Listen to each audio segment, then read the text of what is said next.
Investigations, alerts, breaking news. The debate continues over the construction of an Islamic center, where it would go and why nearby neighbors are concerned about the proposal. And a shooting a local bus stop and a third grader with a self-inflicted wound, why the 8-year-old was wielding a loaded gun in the first place. And Kern County implementing water reductions, where the cuts will be made, and how the changes will impact residents. Broadcasting live in high definition. This is KVAK Eyewitness News at 6. A weapons bust has shut down a street in Oildale tonight. Eyewitness News reporter Kendall Nunley is live in Oildale on Beardsley Avenue with the latest. Kendall?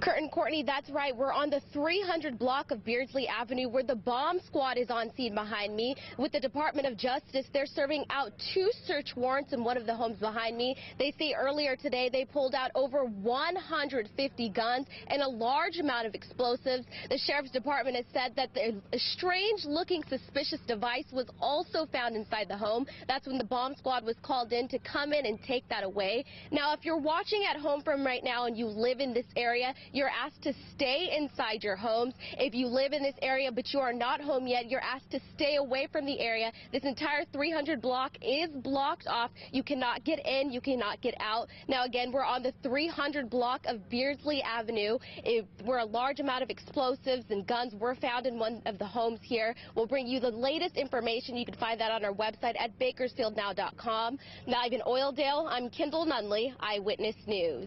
Thank you, Kendall. Well, scary moments after a child accidentally fires a gun at a school bus stop. Eyewitness News reporter Jonathan Gonzalez live in East Bakersfield with details. Jonathan? Kurt, instead of waiting for the bus up there about 25 yards behind us this morning, 4 third graders were hanging out on this front lawn. They found a loaded pistol, which one of them then picked up, walked back up to the bus stop, fired a shot accidentally just as a full school bus was pulling up. It was real scary. It's not every day kids get a lesson before they make it to class. When I came out of the bathroom, I just seen blood in him, in his head. So the first thing was like, you know, he got shot. But Lily Quesada's 8-year-old nephew got a little bit wiser this morning. He accidentally fired a gun he and his friends found in the street. And as he fired the weapon, he apparently was holding it out in front of his face, and the recoil of the weapon caused the weapon to strike him. The butt of the weapon to strike him in the forehead. It went down at this bus stop on North Inyo Street in East Bakersfield. A bus full of children was pulling up. No one was seriously injured. We're so relieved, so glad that there have been no serious injuries. Steve Gabadas with the Bakersfield City School District. We have additional counselors being sent to the school, available to anybody that requests them, even for parents that might have been standing here at the bus stop when it happened. One neighbor says his grandson stayed home sick today. It's a scary feeling to have that, you know, knowing that he'd be on the bus right now. Authorities are working on finding who that gun belongs to. They really don't have the concept of how dangerous these weapons can be sometimes and how easily they can discharge. He may have thought it was a toy. And authorities are urging parents everywhere to teach their children, if they find any kind of weapon, whether it be a gun, a knife, anything, to just leave it alone, walk away, go find a trusting adult, let them know, and they'll contact authorities. It can be just a really dangerous situation, a lucky situation for that family tonight. Live in East Bakersfield, I'm Jonathan Gonzalez, Eyewitness News. Wow, could have been much worse. Thanks, Jonathan. Well, breaking news at this hour, Bay Area firefighters working to contain a giant structure fire near San Francisco. Take a look, actually in the city by the bay itself. The blaze started this afternoon and is ravaging this high-rise building on 4th Street in the China Basin neighborhood. That's where the San Francisco Giants AT&T ballpark area is. Officials say the building was under construction, making the fire much more difficult to battle. So far, no injuries reported as of yet. The debate over a proposed Islamic center is back at the Board of Supervisors. It would go on Stockdale Highway, a bit west of Heath Road, and some neighbors have raised concerns. Eyewitness News reporter Carol Ferguson has today's developments. Carol? This afternoon, the board voted to have an environmental impact report done on this project, and both sides agree with that. whatever is necessary to actually move this project forward. Kern County supervisors voted for the environmental impact report. The planning department says it's appropriate. Enough questions have been raised. The proposals for a center at Stockdale Highway and Driver Road. On 9.6 acres, a school, kindergarten through 8th grade, a community center, and a mosque with a 49-foot dome and 52-foot steeple. Critics say that's a bad fit. It's just nonsense. It won't work there. I don't care how many environmental impact reports you do, it's not going to work. Nora Weber worries about the sewer system and is there space for enough parking and so many people, saying they'd come to pray 5 times a day. Yes, Muslims do pray 5 times a day, but there's no requirement that they have to go to the mosque every day for every prayer. Islamic Center attorney Fatima Dadaboy is disappointed in some comments, and she says the congregation wouldn't be as big as some neighbors worry. Is currently zoned and has an environmental impact report that covered the uses of for families. But that's the concern of Connie Bruni, plus impacts on nearby farmland. We had a domestic well go dry last month. Steve Fleischauer has 40 acres of almonds nearby, and that's his worry too, so he hopes the EIR will look at water issues. The center attorney says the review will identify all the concerns and the best ways the project can move forward.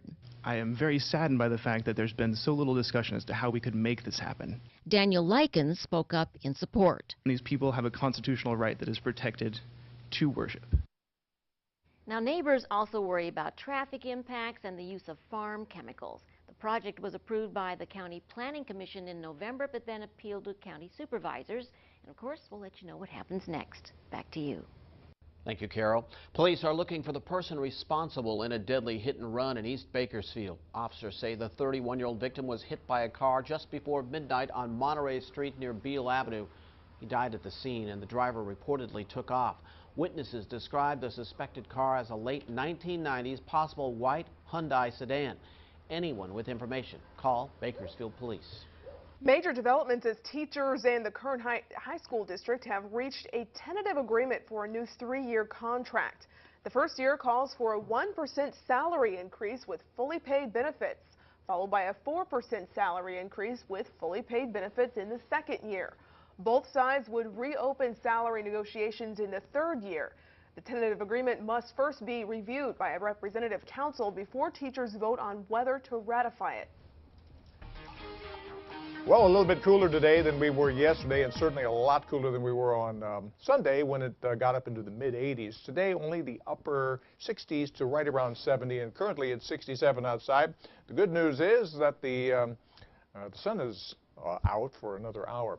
Anyway, right now 67 degrees with 37% humidity, and the air quality is good out there. Winds are pretty light here in the valley, but not the case in the mountains. We'll look at that in just a moment. 60s across the region. In the South Valley, 50s in the Kern County Mountains, still 67 up in Lake Isabella. Wind advisory for gusts up to 55 miles per hour beginning late tonight and going through midday tomorrow. The temperature is currently at 67 degrees, 50s in the Kern County Mountains, and winds right now out of the east at 20, up on the Grapevine, gusting to 28 miles per hour. And you'll notice the big picture here. We do have some high clouds coming across the region, but mono wind is a strong northeast wind, and it's beginning to blow in from areas just to the north of us. Good to see 50-mile-per-hour winds there. 40s tonight before we finish, pardon me, and look for temperatures in the mountains to drop through the 50s to about 40 degrees. Full forecast coming up in just a few minutes. Back to you.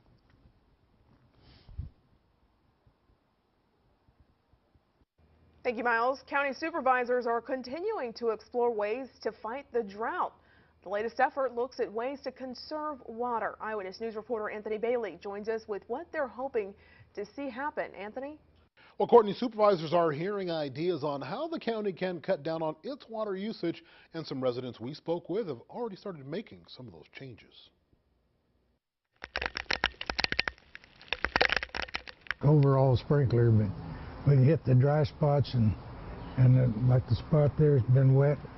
You don't need it. Bakersfield resident Hank Steele says that he loves his green lawn, but he's making changes on how he keeps it green in order to save water. I think it was my wife's idea. Well, it's one that he believes will prove to be a worthwhile change.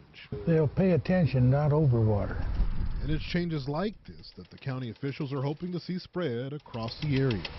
Everything that citizens can do, and government and business can do to help reduce the use of water is a good idea. County CAO John Nylon explained the importance for residents to conserve.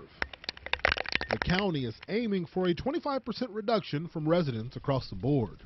They even provide a list of ideas on how to accomplish it. For example, adjust automatic sprinkler system times, water at night, take shorter showers, use the dishwasher only on full loads, and sweep sidewalks to clean them instead of spraying them with water. The board is going to... Nylon explained the importance of the county continuing their support for a drought declaration. And that, of course, allows for those people who have been harmed to maybe qualify for any state or federal dollars in the future. And the board will also consider ways that government can conserve. We're going right now building by building, evaluating what are the possibilities for landscape, which currently happens to be one of the biggest users of water in county government. We're doing a lot of introduction of things like xeriscape that allows us to have the minimum watering needs. We're also doing some thought about not even watering at all. And late this afternoon, supervisors did vote unanimously to approve that drought declaration. Kurt? Thanks, Anthony. A silver alert issued for a missing 73-year-old man out of Los Angeles County. Sheriff's deputies say Raul Servin was last seen driving away from his home in Valinda around 11 this morning. Servin, described as 5'7", 150 pounds, with brown eyes, white hair, and a white beard, wearing blue jeans, a blue long-sleeve shirt, and black shoes. He was driving a black 2003 VW Jetta with California plates 5CNV595. He suffers from a medical condition and may become disoriented. If you've seen him, call authorities. A man accused of firing at a police cruiser in East Bakersfield appeared in court today. Police say 22-year-old Walter Williams pleaded not guilty to an attempted murder charge for shooting at a police car in pursuit of a stolen vehicle. This was on Sunday. Williams was arrested after a brief foot chase. No one was hurt and the police cruiser wasn't hit. His bail was set at $1 million. Missing drugs, CVS may be fined a hefty sum after drugs were unaccounted for at a few of its California stores, where authorities say thousands of pills may have landed. And sinful act thieves break into a church and steal over $500,000. What investigators are saying about the burglary.